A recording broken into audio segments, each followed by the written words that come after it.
January 19th, 2003.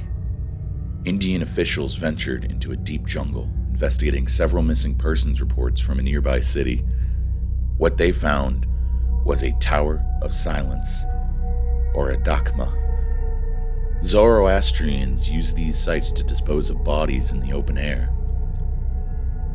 While sites like these are not uncommon in certain parts of India, several peculiarities hint at something more unusual.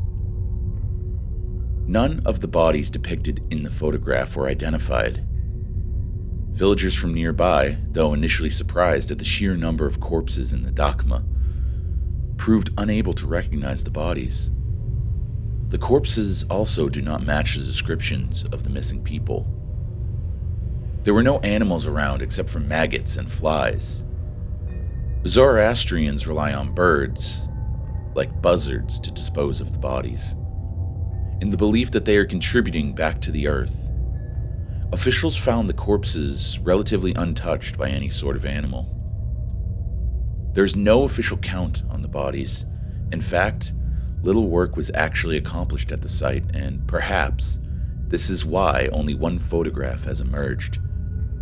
Officials avoided the spot, not only because they felt uneasy looking at it, but for the following as well.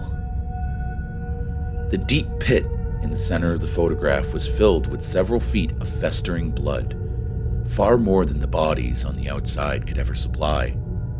The stench was so unbearable that many of the officials began to get nauseous when they first approached the Dakma.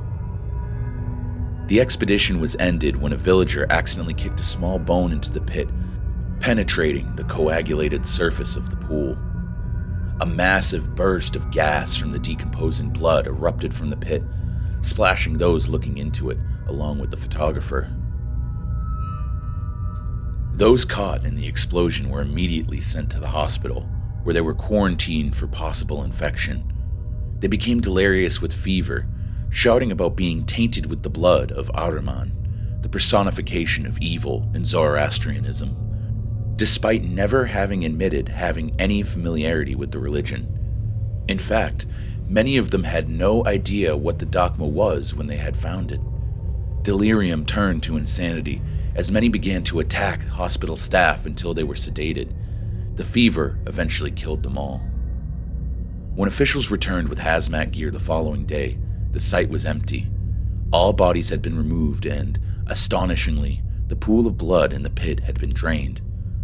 All that remained of the incident was this photograph.